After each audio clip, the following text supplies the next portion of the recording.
Ustedes. Anteriormente ya habíamos estado hablando de lo que era la participación política en los jóvenes y hoy quiero presentarles a nuestra invitada Dora Martínez, que se encuentra aquí con nosotros. Muy buenas tardes, Dora. Hola, ¿qué tal? Un gusto saludarte a ti y a todo el auditorio. Ay, muchísimas gracias por acompañarnos, por estar aquí con nosotros. Realmente es fantástico para nosotros tener a una mujer candidata. Anteriormente hablábamos de lo que era la participación política en los jóvenes, que estamos muy apáticos, que a veces que ya ni queremos votar y luego ni nos informamos y ya sabes, en nuestros momentos de rebeldía como jóvenes, ¿no? Y esta vez que realmente, bueno, la participación de la mujer en la sociedad y en la política.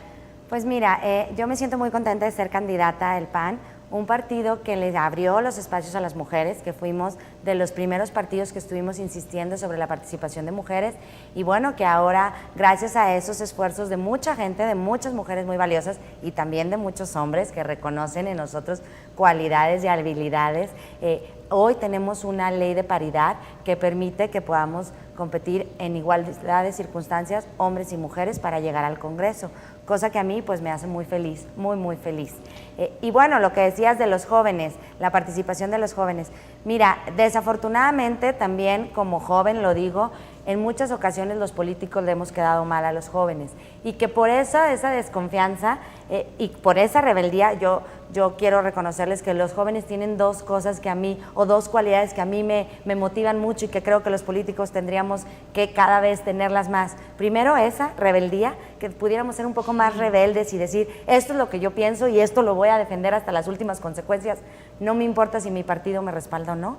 Y la otra cosa que también es muy valiosa de los jóvenes es su franqueza, que hablan con esta cosa que nos dicen, yo no estoy de acuerdo y no estoy de acuerdo por esto, y que te dan argumentos. Entonces, eso creo que los políticos lo tendríamos que implementar cada vez más, ser más francos y más rebeldes. Y yo al menos me asumo como una de esas políticas franca y rebelde, que no me importa que me digan, eso no es políticamente correcto, no importa, yo soy así voy a seguir siendo, y la verdad también eso es lo que te conecta con la gente, y eso es lo que te conecta con los chavos, y eso es lo que te permite de alguna forma, pues, retomar sus ideas que a veces desafortunadamente no son escuchadas. Mira, recientemente estuvimos en el debate de jóvenes y un candidato simplemente hizo oídos sordos a la invitación, no quiso ir, era un evento bastante bien organizado por estudiantes de 3 universidades y si no los escuchamos ahorita, pues entonces ¿cuándo los vamos a escuchar? ¿Cuándo les vamos a poner atención? Dora, me gustaría que en este momento, antes de iniciar con nuestras preguntas, yo quisiera que nos recordaran ¿cuál es la labor de un diputado? ¿Qué es lo principal? Porque a veces no sabemos ni por quién estamos votando y dos, ni para qué. O sea, no sabemos cuál es solamente es como que le echamos la pelotita de culpas del gobierno. Y luego ya salió otra nueva de el Estado. No sabemos ni qué es el Estado y lo andamos ahí publicando en redes. El Estado, la culpa es del Estado, del gobierno. Y desconocemos completamente los términos. Y más la labor de un diputado. Luego, si no te has dado cuenta que luego hay como jóvenes que nos encanta pedir cosas y pensamos que cualquier político va a resolver cualquier cosa. No, mira, ¿cuáles son las cosas que hace un diputado? Hace 3 cosas fundamentales. 1, hace la legislación federal.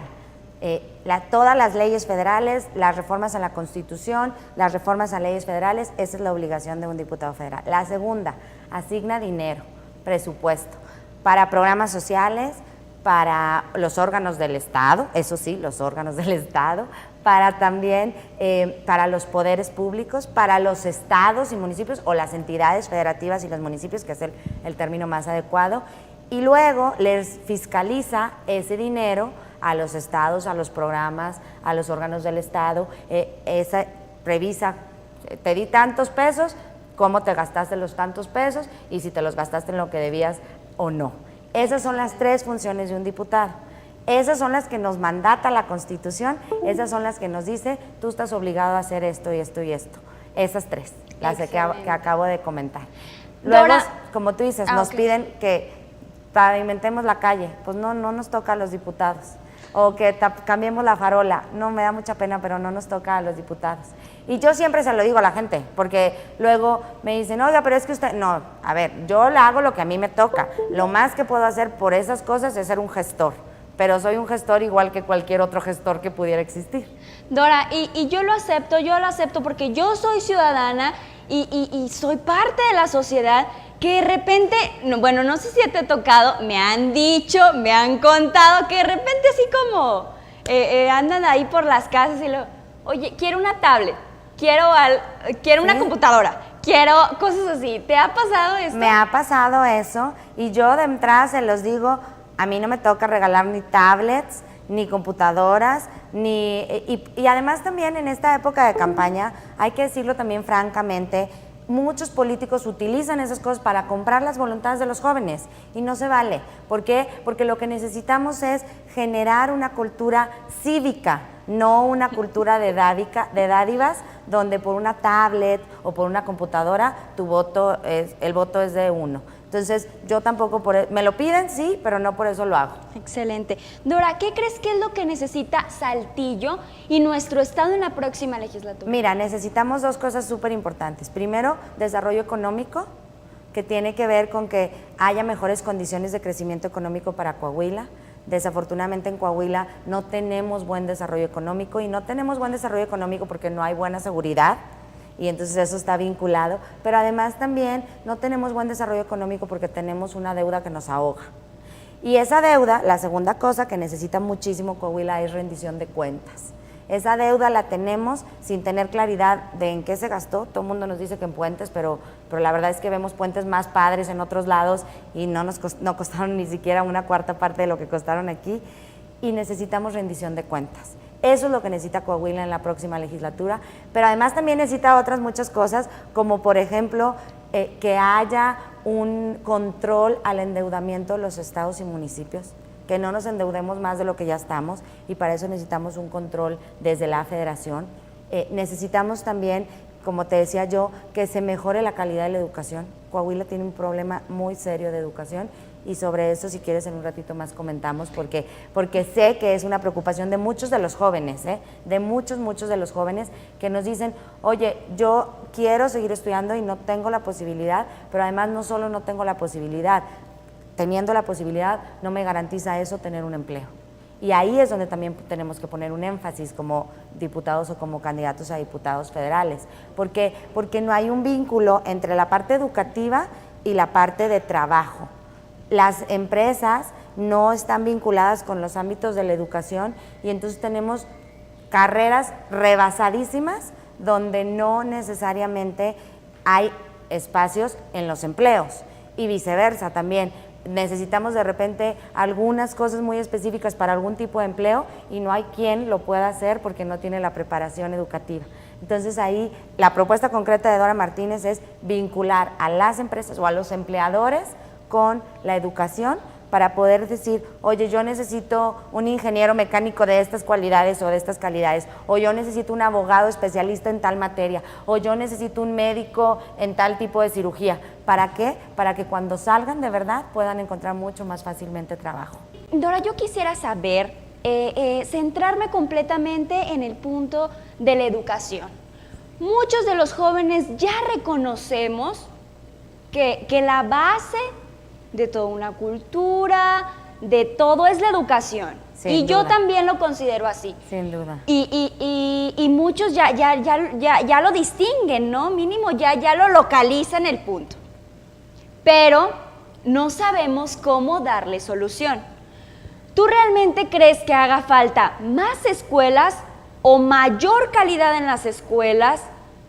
¿O qué es lo que realmente hace falta? Hace más falta calidad en la educación, sin duda. Necesitamos una educación que nos haga ser competentes, no competir. Pareciera que la escuela es quién es el mejor alumno, quién es el mejor maestro. Eso es competir, no es ser competente. La competencia tiene que ver con que desarrolles un tipo de habilidades paralelas, digamos, que justamente te hagan ser eso, competente. Y eso en la educación no lo hemos enfocado y no lo hemos visto desde ese punto de vista. Y tenemos un problema gravísimo en Coahuila.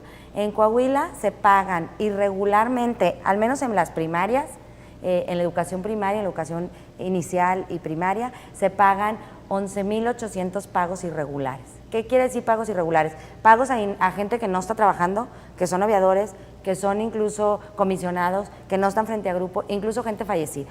Si dijéramos que esos 11,000 personas o pagos irregulares que se dan fueran de 10,000 pesos, estamos hablando de 1,418 millones de pesos al año que no está llegando a la calidad de la educación.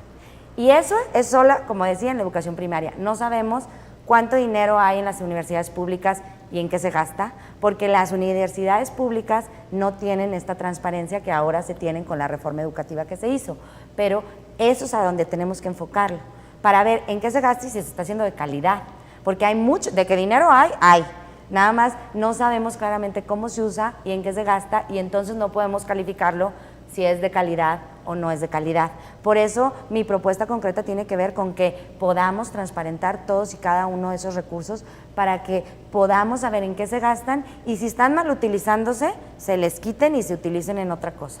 Que sea también para la educación, pero sí con mucha claridad de que sea adecuado y que llegue a donde tiene que llegar precisamente el recurso.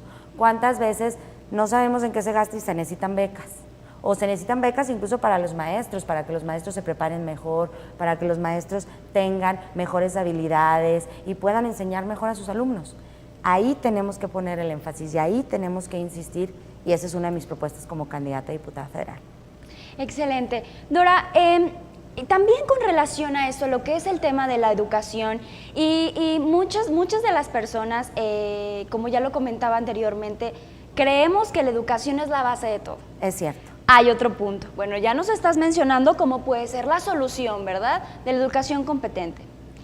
Ahora vamos por pasos. Después de esto, cuando sales de la escuela, si el niño estrella que siempre sacaba 10 o los niños que nunca imagínense, acuérdense cuando eran niños, porque aquí la verdad siempre me gusta acordarme de todo, y me encanta hablar de cosas así que nos remonten a nuestros tiempos de cuando éramos niños y a mí me encanta. Y luego platicaba con una muchacha que es psicóloga y ella me hablaba de todo lo que nos afecta como niños y todos los traumas que se van formando, y eso depende mucho pues nuestra personalidad más cuando grandes. seamos adolescentes y adultos. Y ella me tocaba un punto muy importante y me decía que cómo en la escuela se forman muchos traumas. Sí, sin duda. Y nosotros a veces digo, ¿qué? O sea, sí, ya sé por qué me traumaba y no me gustaba la escuela, pero no desde ese punto, sino desde un punto mucho más objetivo. El decir que la educación que tenemos, ¿cómo está basada? El decir que un niño, solamente porque sacó una calificación no aprobatoria, entonces ese niño ya no es un niño estrella. Mira, te voy a contar una historia ahorita que comentas ese tema. Yo nunca fui buena para las matemáticas, ahora sé matemáticas porque me ha tocado hacer muchos juicios y tengo que sacar fórmulas y las pluris, cómo se asignan, entonces tuve que aprender matemáticas entonces. Pero nunca me gustaron mucho, a pesar de que tengo una mamá matemática, pero no era lo mío, no era lo fuerte. Y yo siempre batallaba con química, física y matemáticas, eran como mis cocos. Un año, la calificación en el colegio donde yo iba, me saqué un 5 en química. Y entonces mi 5 me lo pusieron en rojo. ¿Por qué? Porque, pues para que se evidenciara que tenía un 5, ¿no? Y llegué a la casa y mi papá, que es maestro de toda la vida, me firmó la boleta, me dijo que algo que él siempre dice, que lo importante es que no te repruebe la vida, que puedes reprobar una materia, pero que el chiste es que no te repruebe la vida. Y repintó el 5 con negro. Yo llevé al día siguiente mi boleta al colegio y me regañó la maestra porque había repintado el 5 con negro. Y cuando yo le digo, fue mi papá, no fui yo, fue mi papá, mi maestra no me creía, entonces mandan llamar a mi papá y mi papá le dice sí, porque ese 5 en rojo daña la estima de mi hija. Y cuando dañamos desde la educación la estima, la dañamos para siempre. No es una cosa que se puede enmendar de inmediato. Entonces, desafortunadamente en la educación hemos tenido a veces maestros que nos han dañado la estima, como decía la psicóloga, te trauman. Entonces, y lo que necesitamos es una educación que enseñe a equivocarnos, o sea, donde uno puede decir, sí, me equivoqué, cometí un error, pero que también nos enseñe a enmendar ese error, justo para no dañar la estima. Y entonces dejar de tener estos motes que a veces, ay, es que su niño es tonto, o es que su niño no aprende. Oigan, no juzguemos, todos tenemos habilidades distintas y esas habilidades son lo que más adelante nos permite ser exitosos. No las matemos desde la educación. Y por eso yo creo que ahí también se tiene que hacer un trabajo bien importante de regresar a los valores originales de la escuela, de regresar al trabajo de no dañar la estima, de educar con el desarrollo humano y no con este pues, autoritarismo que a veces hay en la educación. Entonces, ahí sí también es un aspecto bien importante y que necesitamos formar en una educación en valores y hacer complemento entre la casa y la escuela. No todo es en la escuela y no todo es en la casa, hay que generar equilibrios. La educación de casa es una educación que se mama, digamos, y la educación de la escuela es una educación que se aprende. Tiene que haber un equilibrio y un complemento entre esas dos. Sí, luego, si vemos muchos, como ciudadanos nos la pasamos como, a ver a quién culpamos. O sea, nos encanta culpar a la gente y yo me incluyo, ¿sí? No hacernos responsables, Dora. No hacernos responsables porque las mamás como que quieren echarle la culpa a los maestros y quieren, y pues es como que, no hombre, cuando no hay clases, hasta las mamás, ¡cama! Que otra vez no te van a dar clases los maestros. O sea, porque no quieren tenerlos ahí en la casa, porque no quieren hacerse responsables de sus hijos, ¿no? Y en muchos casos los maestros también, pues es que su hijo, pues, yo o sí el inspector o el director. Sí, tratan de echarle la pelota o la a todo reforma el mundo. educativa. Ahorita está de moda esa, echarle la culpa a la reforma educativa. Yo sí creo que también los valores empiezan en la casa. Claro. Mi mamá es maestra y me dice es que en la escuela no van a venir a aprender algo que ellos ya no traen. ¿No? Nosotros aquí le damos los conocimientos que ellos necesitan en base a su edad, a lo que ellos pueden aprender.